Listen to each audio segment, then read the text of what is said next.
Brought you bye Baidyanath शरबत and thandai.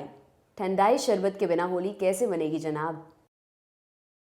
Bollywood actress और हिमाचल प्रदेश की मंडी लोकसभा सीट से बीजेपी की प्रत्याशी कंगना रनौत पर कांग्रेस नेता सुप्रिया श्रीनेत की आपत्तिजनक टिप्पणी के बाद अब टीएमसी नेता और पश्चिम बंगाल की मुख्यमंत्री ममता बनर्जी पर अपमानजनक टिप्पणी की गई है।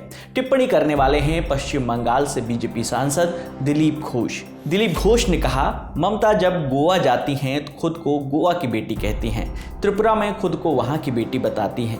वे तय करें कि उनके पिता कौन हैं। किसी की भी बेटी बन जाना अच्छा नहीं है। दीदी की गोवाते हमें गोवार में त्रिपुरा में हमें बाप तो ठीक करो, जातर में हाँ ठीक करो। ममता बनर्जी पर इस अपमानजनक टिप्पणी के मामले में 26 मार्च की शाम दिलीप घोष को उनकी ही पार्टी ने नोटिस जारी कर दिया। पार्टी ने घोष की बयानबाजी पर न सिर्फ नाराजगी जताई बल्कि उनसे स्पष्टीकरण भी मांगा है। बीजेपी ने नोटिस जारी कर कहा कि आपका दिया गया वक्तव्य अशोभनीय और असंसदीय है। यह भारतीय जनता पार्टी की परंपराओं के विपरीत है। पार्टी ऐसे वक्तव्य की निंदा करती है। पार्टी के राष्ट्रीय अध्यक्ष जगत प्रकाश नड्डा के निर्देशानुसार आप शीघ्र से शीघ्र इस संबंध में स्पष्टीकरण दें और उचित कार्रवाई करें। ये लेटर बीजेपी के राष्ट्रीय महासचिव व मुख्यालय प्रभारी अरुण सिंह की ओर से जारी किया गया है। इससे पहले 26 मार्च को ही टीएमसी ने ममता पर आपत्तिजनक टिप्पणी और आदर्श आचार संहिता उल्लंघन करने के आरोप में घोष के खिलाफ राज्य चुनाव आयोग से शिकायत की। साथ ही घोष से माफी की मांग भी की है। न्यूज़ एजेंसी पीटीआई की रिपोर्ट के मुताबिक वीडियो में दिलीप घोष बंगाल विधानसभा 2021 में टीएमसी के नारे बांग्ला निजेर में के पानी यानी बंगाल अपनी बेटी चाहता है का मजाक उड़ा रहे थे। टीएमसी ने घोष का वीडियो शेयर करते हुए एक्स पर लिखा कि मां दुर्गा के पूर्वजों से लेकर सीएम ममता के वंश पर सवाल उठाने वाले दिलीप घोष का नैतिक दिवालियापन हो चुका है। हिंदू धर्म की देवी हो या भारत की एकमात्र महिला मुख्यमंत्री, घोष के मन में महिलाओं के लिए कोई सम्मान नहीं है। दरअसल इससे पहले दिलीप घोष ने 2021 में मां दुर्गा पर टिप्पणी की थी।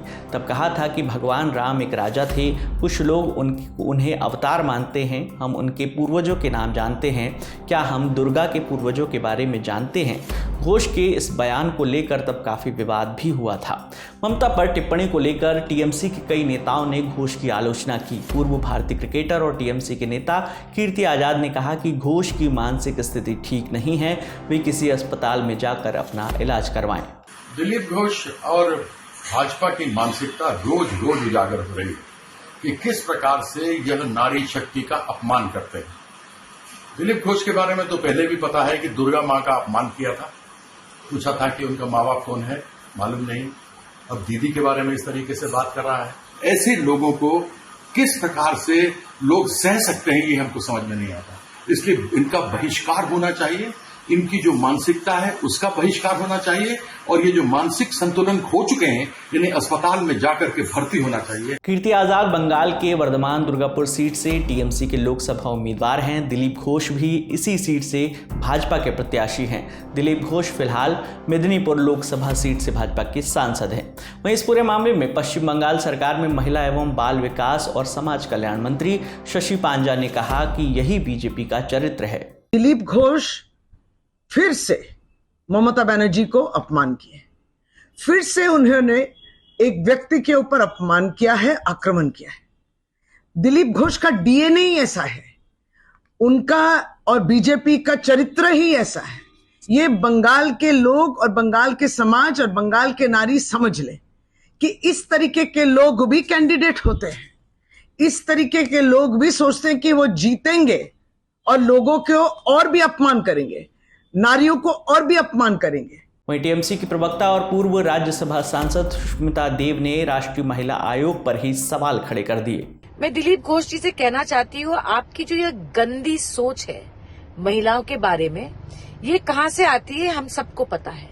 ये आरएसएस की सोच है जो नारी शक्ति के खिलाफ है। और बीजेपी की उन नेताओं से कहना चाहती हूँ और एनसीडब्ल्यू के चीफ से कहना चाहती हूँ कि आप लोग भारतीय जनता पार्टी के महिला प्रत्याशी को लेकर इतना चिंतित है उनके मान सम्मान के बारे में, और आप जैसे लोगों को शर्म आनी चाहिए कि ममता दीदी का जब अपमान करती है बीजेपी, आप लोग चुप रहते हैं। आपको बताते चलें कि इससे पहले 25 मार्च को कांग्रेस नेता सुप्रिया श्रीनेत के सोशल मीडिया अकाउंट से एक पोस्ट शेयर किया गया था। इस पोस्ट में बॉलीवुड एक्ट्रेस और हिमाचल की मंडी लोकसभा सीट से बीजेपी प्रत्याशी कंगना रनौत की तस्वीर लगी हुई थी और आपत्तिजनक कैप्शन लिखा हुआ था। कंगना ने इस पोस्ट पर अपनी आपत्ति दर्ज कराई थी। बाद में इस पर सुप्रिया श्रीनेत की सफाई भी आई थी। उन्होंने कहा था कि उनके सोशल मीडिया अकाउंट का एक्सेस कई लोगों के पास है, उनमें से किसी व्यक्ति ने यह घृणित और आपत्तिजनक पोस्ट किया था। जैसे ही उन्हें इसकी जानकारी लगी उन्होंने इस पोस्ट को हटा दिया था। वहीं इस मामले को लेकर राष्ट्रीय महिला आयोग की चेयरपर्सन रेखा शर्मा, केंद्रीय मंत्री स्मृति ईरानी, एक्ट्रेस और बीजेपी नेता खुशबू सुंदर, हिमाचल प्रदेश के पूर्व मुख्यमंत्री जयराम ठाकुर, बीजेपी सांसद मनोज तिवारी समेत अन्य बीजेपी नेताओं ने सुप्रिया श्रीनेत पर सवाल उठाते हुए पूछा था कि क्या कांग्रेस इस मामले में सुप्रिया को बर्खास्त करेगी या उनके खिलाफ कोई कार्रवाई करेगी। इस पूरे मामले में ममता बनर्जी के ऊपर जो बयानबाजी हुई है, इस पूरे मामले में आपकी जो भी राय है हमें कमेंट बॉक्स में ज़रूर बताइएगा। मेरा नाम है विकास वर्मा, देखते रहिए द लल्लन टॉप। शुक्रिया।